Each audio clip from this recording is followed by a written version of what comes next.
How's it going, guys? Buzzcraft64 here with part 5 of Nancy Drew the Ghost Dogs Moon Lake.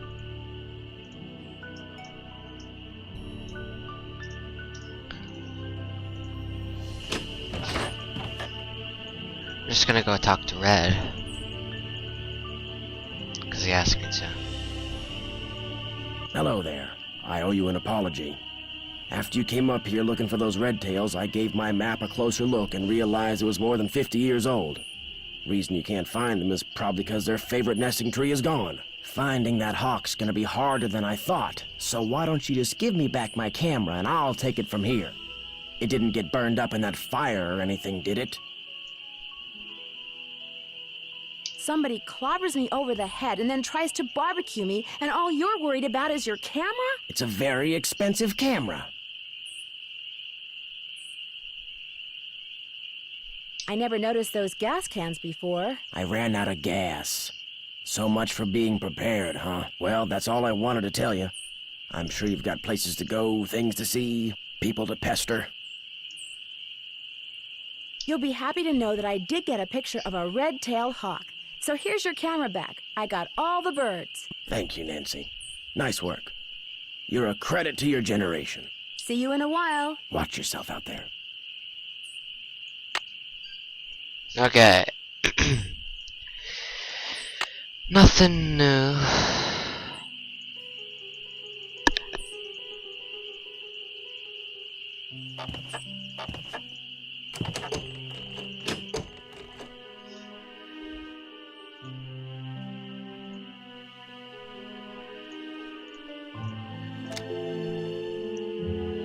It's called Bess.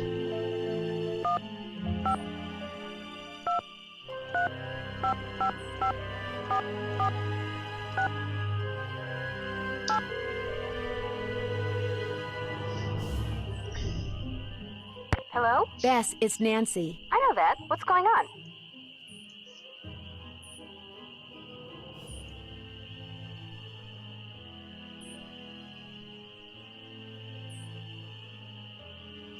I could sure use a nice big hint right about now. That cute park ranger seems to know a lot. Maybe he knows who the woman in the picture you found in the cellar is. Bye, you guys. See ya! That's all I wanted to know. Actually, I already knew that from the internet, but... Oops. What am I doing? It's daytime. Or nighttime. What I need is daytime.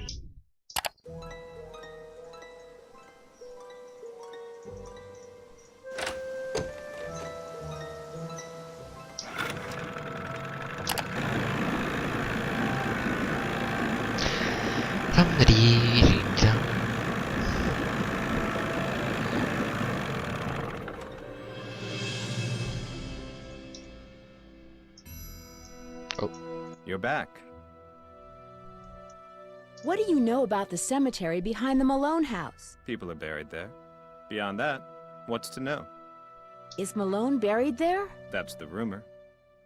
The inscription on one of the tombstones reads Waldo Matthias. Does that name ring any bells? Not in my steeple. I found a newspaper dating back to 1927 in Sally's house. Since you're kind of an expert on the history of Moon Lake, do you mind if I ask you some questions about Mickey Malone? Not at all. The article mentioned that a man named William Akers used to work for Malone. Is he a relative of yours? No. Quite a coincidence, I'll admit, but no. I am in no way related to the head flunky of some two-bit gangster and his gang of thugs. I found this old picture in Sally's house. Do you know who these people are? The man is Mickey Malone, I know that.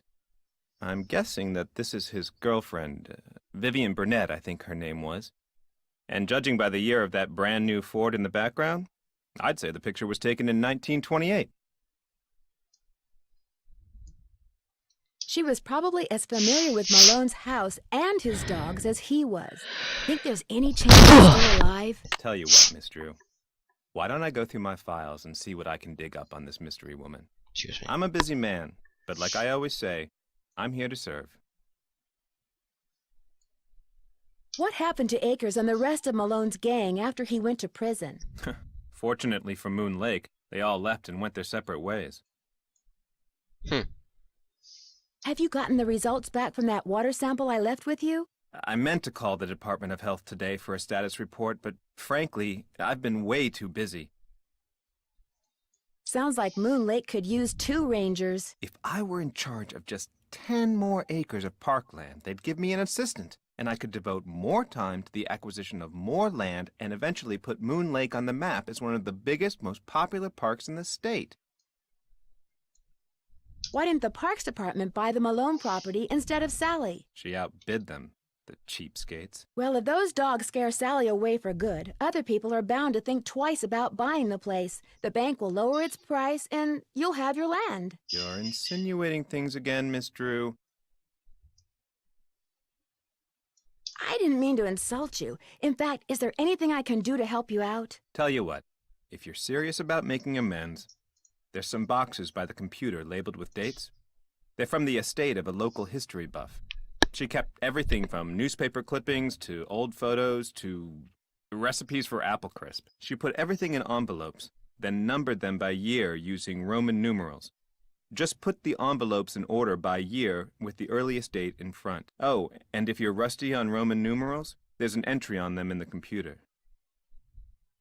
Okay if I read what's in the envelopes? Don't go reading anything until you're through, or take my word for it, you'll never get finished.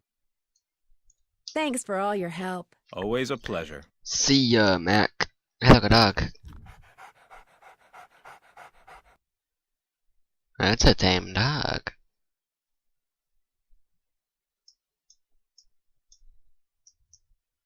I'm lost.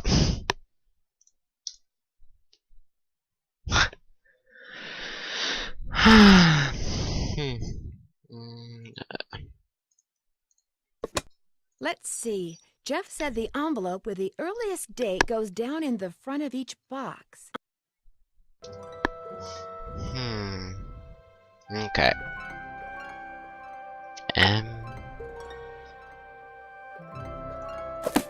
Forget exactly.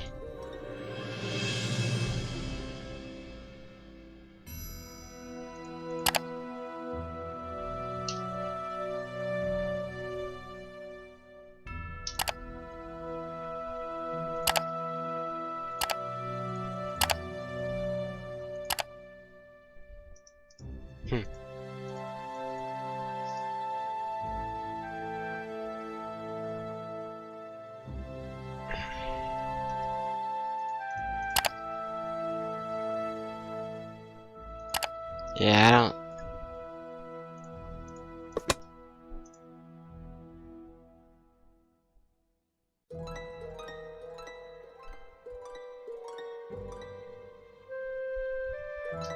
L is 50, X is 10, and V is 5. It's M.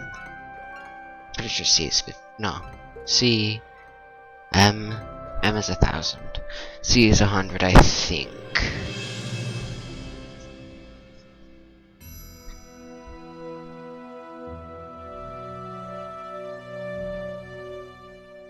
Wait.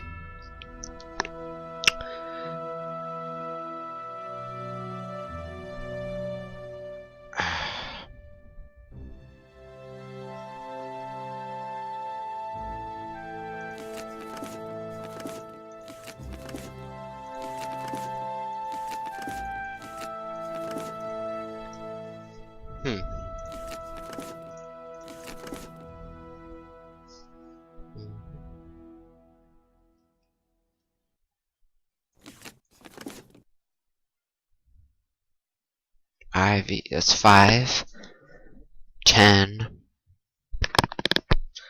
11,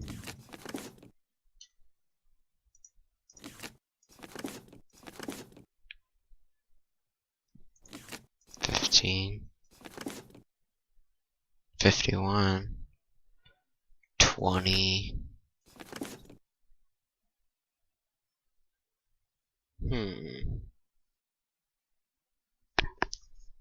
8.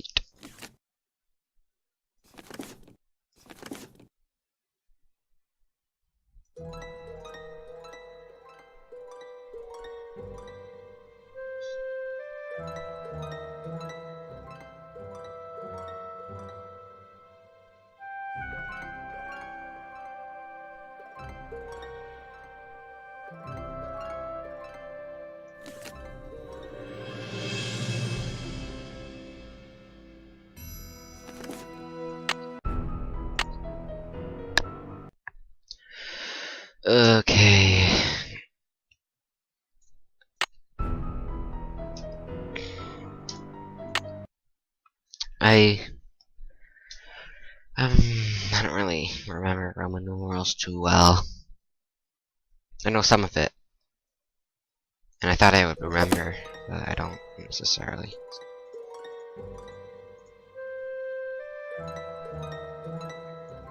You said there was something on the computer about it.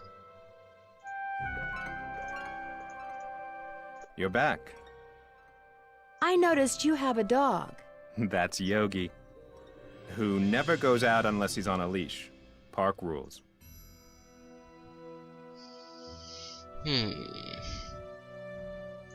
Thanks for all your help. Not a problem.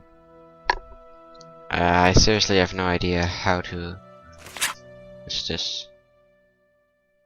Oh, my mouse traps.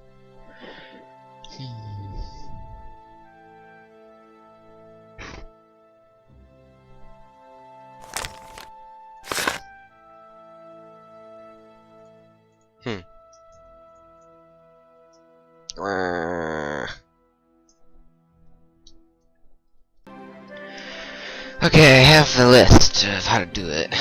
These ones are all cracked editors already. Okay.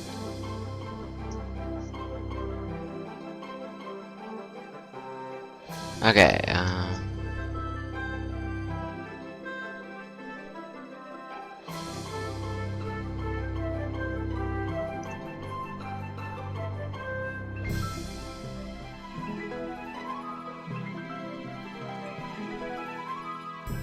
okay, so this one's right. This one's right.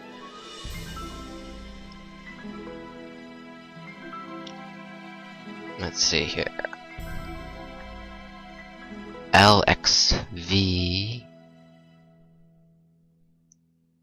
LXI.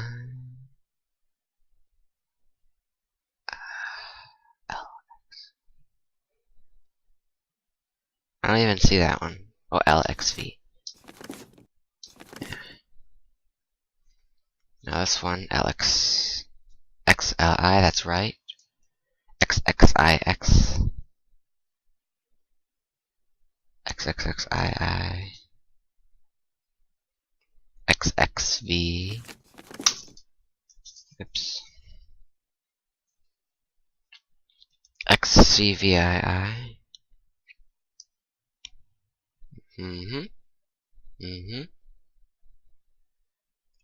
IXIX. Well, LXX. Yes. Wait.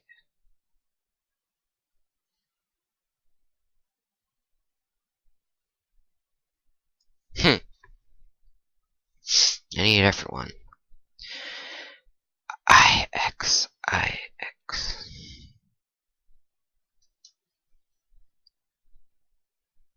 Oh, wait, here you go.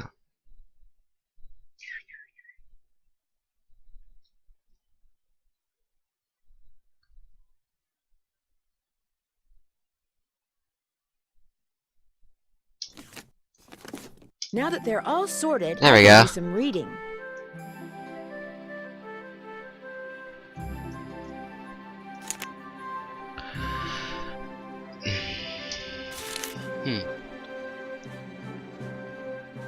Mickey Malone died yesterday of liver failure in the federal penitentiary of Leavenworth, Kansas, at the age of 52.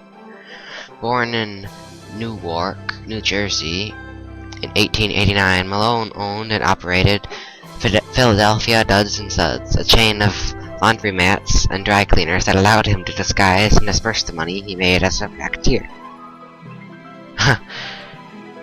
Suds and Duds. I thought that was like a bar or something.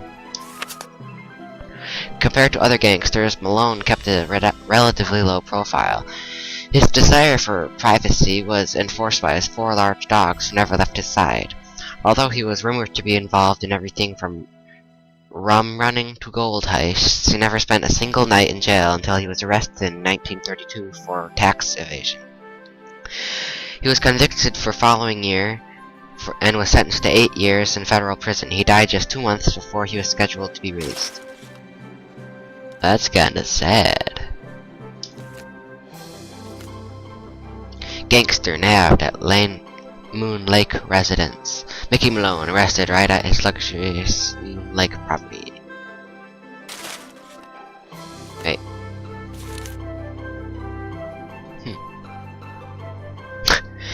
Mickey Malone, a Philadelphian businessman, long considered by police to be a bootlegger and racketeer, finally felt the sting of the sword of justice when he was arrested this morning at his house on Moon Lake.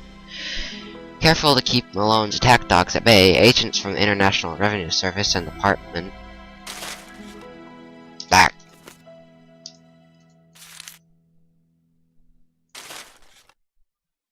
of Justice raided the lakefront home at dawn, catching Malone and his henchmen completely by surprise. Within seconds, Malone was handcuffed, wearing only an overcoat over his pajamas. He was swept out of the door and into a waiting car. He was driven directly to Philadelphia, where he was jailed on charges of tax evasion and conspiracy to violate prohibition laws. The police have been wise to Malone's criminal activities for years, but 3 previous attempts at incarcerate him failed miserably when Malone's shadowy associates, through bribes and threats, forced prosecution witnesses to recant their stories. This time, federal agencies intended to rely on ledgers and tax returns to prove their case. Since 1929, when it was determined that even income gained through illegal means is taxable, authorities have been eager to use this ruling to make thugs like Malone pay for their crimes. Mickey Malone been making us look like fools for a long time, declared Bureau of Investigation Agent Walden Mathias, that's the name. But today, the good guys finally got the last laugh. Malone loudly and repeatedly proclaimed that he'd not done anything wrong. He'd done nothing wrong, and he was led to jail. However, this protestation of innocence ended abruptly when, apparently not wishing to be photographed in his pajamas, Malone took a swing at the press photographer.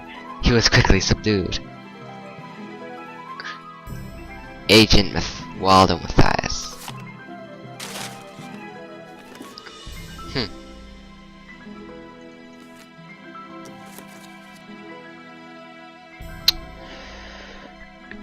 There's gold in them sandbars. Unless that's been the experiments of Emily Griffin, owner of M's Emporium on Moon Lake in central Pennsylvania. For the past 10 years, she's been dragging a heavy net back and forth along the bottom of the lake, uncovering and bringing to the surface relics from the 1920s. I've dragged up everything from diamond tiaras to skeleton keys to bottles full of French cognac, said Griffin. It just blows my mind that those people would have to drop back then, would never bother going back for. She was referring to the wealthy guests of gangster Mickey Malone, who built on the home in a lake in 1925, and threw large, raucous parties almost every weekend, because his guests would travel to and from the house by boat. Personal items were lost overboard with great frequency. Mrs. Griffin estimates that she has made close to $20,000 selling her finds to antique hunters and tourists. Last week, her windfall came to an end. The country in which Moon Lake is located passed an ordinance for making the recovery of objects from the lake bed illegal. The ban arose from the fact that the bottom of Moon Lake is composed of unusually fine sand. When disturbed, it clouds the water, sometimes for days, posing a threat to the aquatic plants and fish that otherwise thrive there. Park Ranger Jeff Akers who oversees the state park, surrounded the lake, intending to ban. The eco-balance of the Moon Lake is simply too delicate to ignore, he contends. But Mrs. Griffin begs to differ. The whole thing just plumb ridiculous, she says. You know that all that stuff goes down there is doing right now? It's rusting, rotting away, polluting the water. Heck, by getting it out there, I'm doing the country a favor. Unfortunately, the country doesn't see it that way, and it appears that Mrs. Griffin will have to abandon that and had to become a pleasant, profitable hobby. Well, I don't know, she shrugs. I can still sell the stuff that washes up on the shore. And what happens, you know, especially after a good storm, so I know I'll be down. So I may be down, she says, eye twinkling, but I'm not necessarily out. There's an ad for toilet stuff.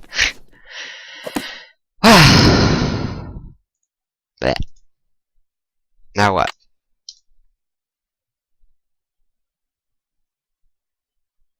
Hey, it's password. That's the code for the place.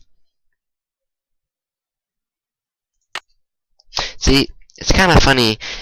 While the fire was burning, she had time to text herself twice. Seriously? Who does that? I'm leaving.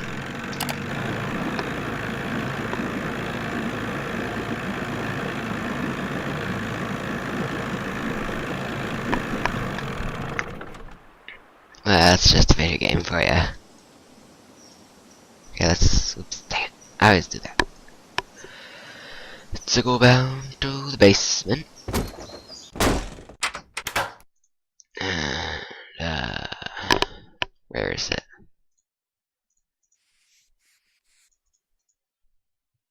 Can never find. Here we go.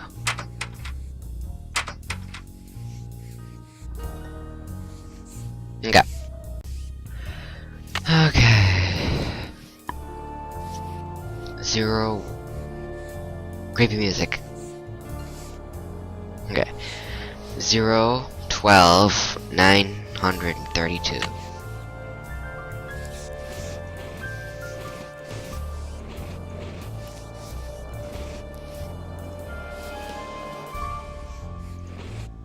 Wait. Oops, dang, wrong button. Okay.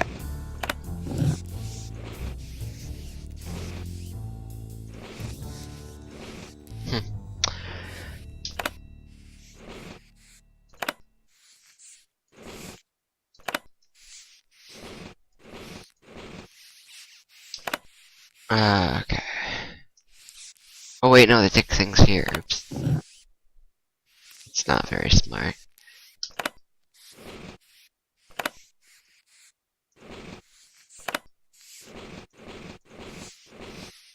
Ugh.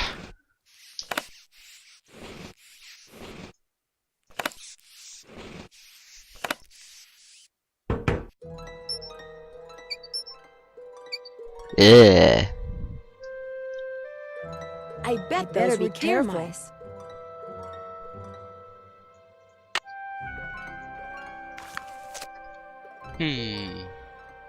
William Akers. Speakeasy. Huh?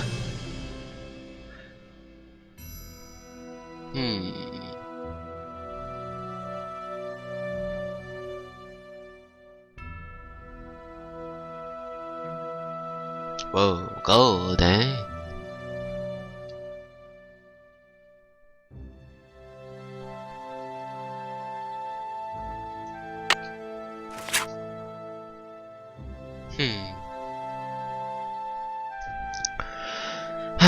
Mickey never told me outright that he was the guy who pulled off the hole in the floor gold heist.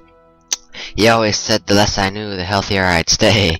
But according to the papers, a bunch of gold was stolen off a moving train right under the noses of about a dozen Pinkertons. Mickey must have greased somebody's palm real good and got him to cut a hole in the floor of the boxcar. The gold was gonna be shipped in. After the gold was loaded, one of the boys crawled under the train and pulled himself into the boxer. Then when the train was moving, he dropped gold down the hole into the tracks. Mickey's boys picked it up and got away clean. Nobody ever suspected Mickey was behind it. That's what I'm looking for, 20 gold bars. The papers said all together they weighed about 600 pounds. The question is, did Mickey hide them in one place or did he spread them all around? He must have buried them, but where? I just thought of something. Maybe Mickey trained his dogs to go to the gold if you say the right word. I'm going to say gold to them tomorrow and see what happens. July 14, 1933. I said every word I can think of to the dogs, but they haven't led me anywhere except around in circles. I spent the last month following them around. First Xander, then Vitris, then Lucy. I don't have to follow Iggy because all she does is sleep on the porch. Looks like I'm gonna have to start digging. I'll dig under the porch first, see what's where Iggy always is. Seeing that's where she always is. October 21, 1933. A month ago, I started working as a handyman. over in Lewistown to make ends meet. So even though I stop by Mickey's every day to feed the dogs, I can only look for the gold at night. I dig all around under the porch, but I didn't find anything. I marked the porch on the map. Joe Akers? Emily said Jeff Akers' father was named Joe. Maybe Jeff is related to William Akers after all. On the map with a big I for Iggy, because that's the place he always leads me to. I was so happy digging last Tuesday night, because I almost wasn't there when my son was born. We're calling him Joe. His big sister is real happy. He says baby Joe is like the doll she's always wanted, but we could never afford to get her. Truth is, we can't really afford Joe either. I keep writing to Mickey asking him to please tell me straight where the gold is, but he never writes back. I just hope he keeps digging. I just hope. You just have to keep digging. Leavenworth Prison. Leavenworth 28, Kansas.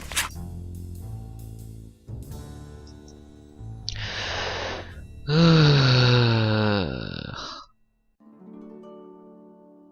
not gonna read all this.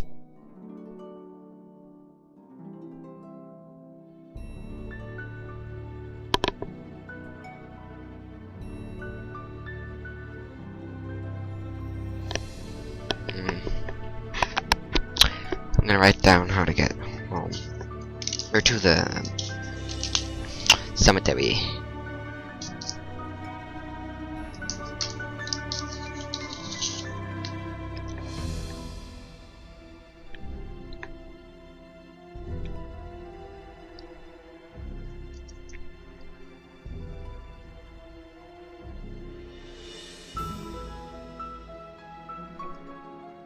Okay.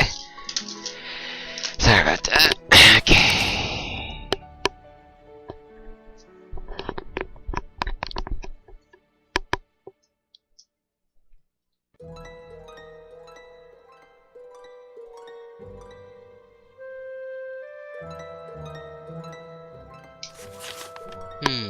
What's this?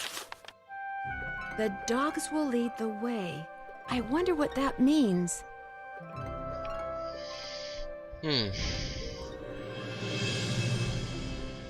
I don't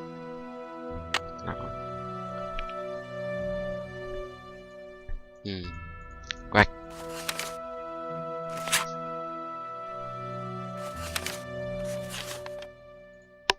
How do I get out of this?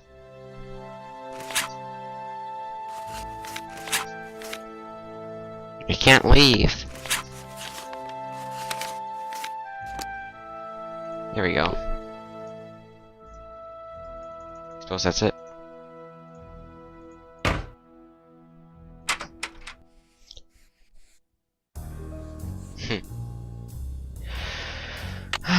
Now what?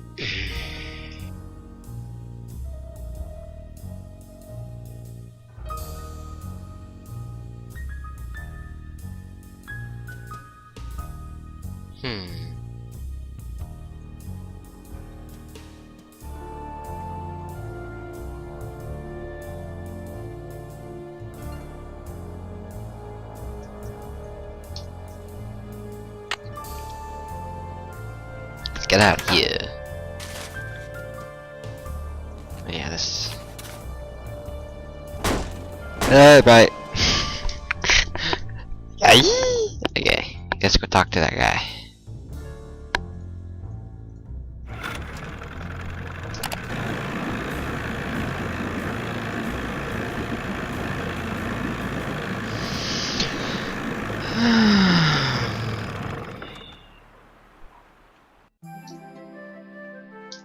You're back.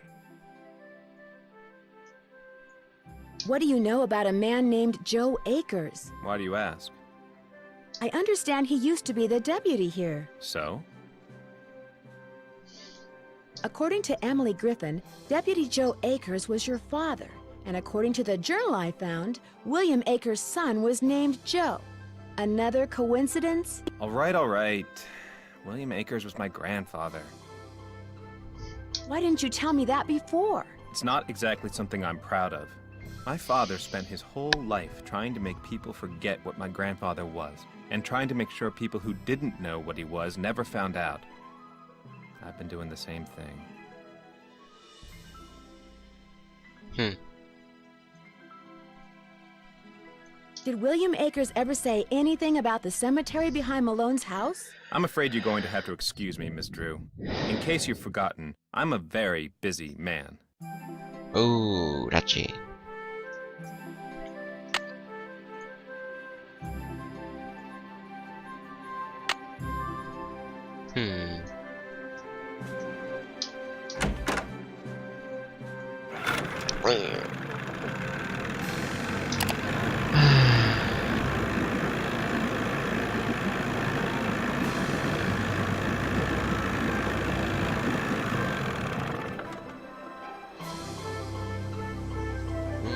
Okay, now what?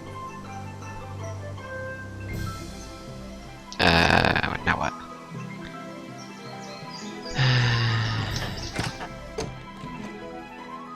Yeah, I'll ask for a hint.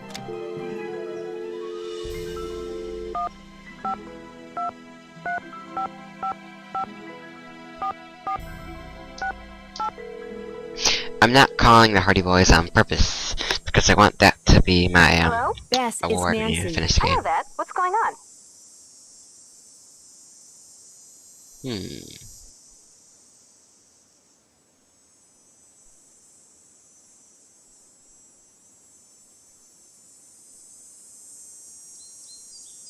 I could sure use a nice big hint right about now. Tell Ranger Akers you're done sorting those envelopes. I'll bet he's really cute when he's grateful.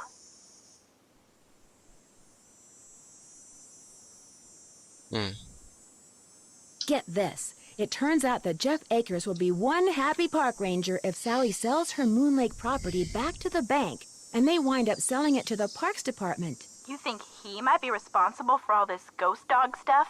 He has a motive and he has a dog, although it doesn't look at all like the dogs that have been scaring Sally. But it shows he knows something about dogs. Better pull out your suspect list and pencil him in, Nan. I still say you guys should lighten up on him. Did I mention that all the water in Sally's house comes from a well? Ew, really? Does it taste like rotten eggs? Not all well water tastes like rotten eggs, Bess.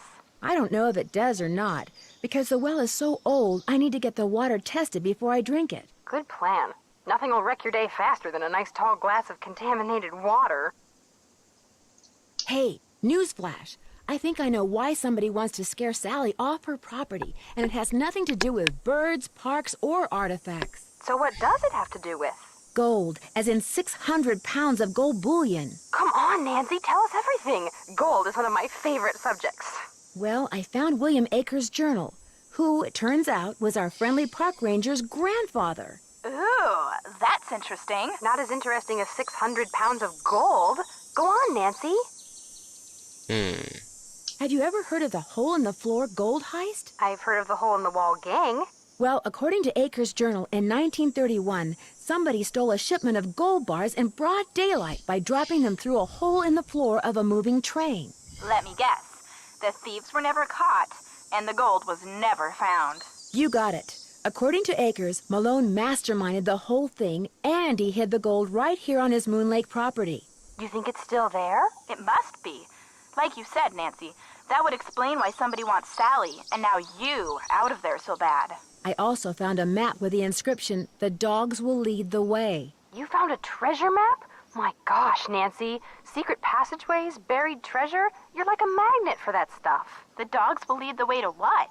According to the journal, Malone left Akers the map and said it would show him where the gold was, but all it has on it is that inscription and some landmarks. What kind of landmarks? The house, the shoreline, some rocks in the lake, the pump, the cemetery, and it's crisscrossed with lines like a grid. A grid? Sounds like precise locations are involved.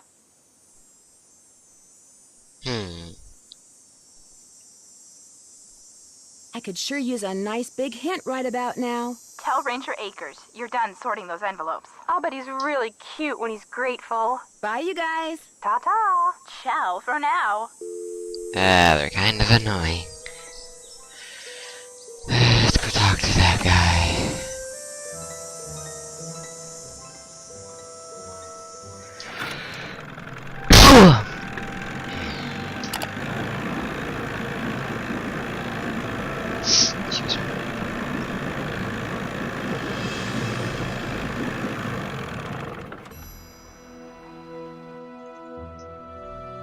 apologize for my previous behavior.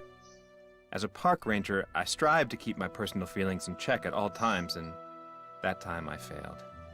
It's my duty as a public... What would you like to know? Okay.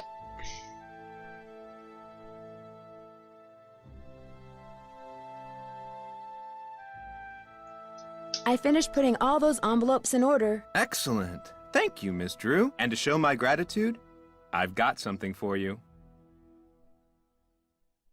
It doesn't involve Roman numerals, does it? No, it's an honorary junior park ranger pin. I keep them on hand so I can give them out to children whom I see demonstrating respect for park rules and regulations. A little bit of positive reinforcement. Unfortunately, I don't get to give them out that often. Oh, gee, thanks, Ranger Akers. Who's Yogi? Where's Yogi? In the run out back. Even out of sight, he's under my full control, as park rules require.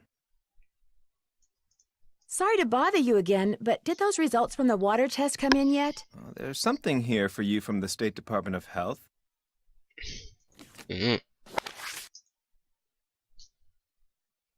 What? Oh Do my not gosh, drink. not only is the water bad, but it seems like the well may have been contaminated deliberately. What? Ooh. I wouldn't go jumping to conclusions without proof, Ms. Drew. I'm sure there's a far less melodramatic explanation.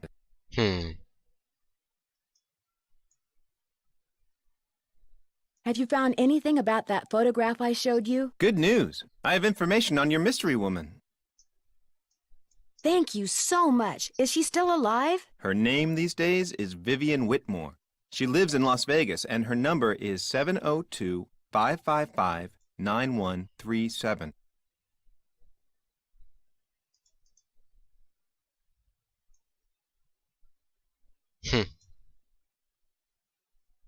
Thanks for all your help. Always a pleasure. Alright. Can I call people with this? Of course not. That'd be too easy. Well, I guess that's the end of this episode. Thanks for watching, and come again for more. Remember to rate, like, and subscribe. Well, thanks.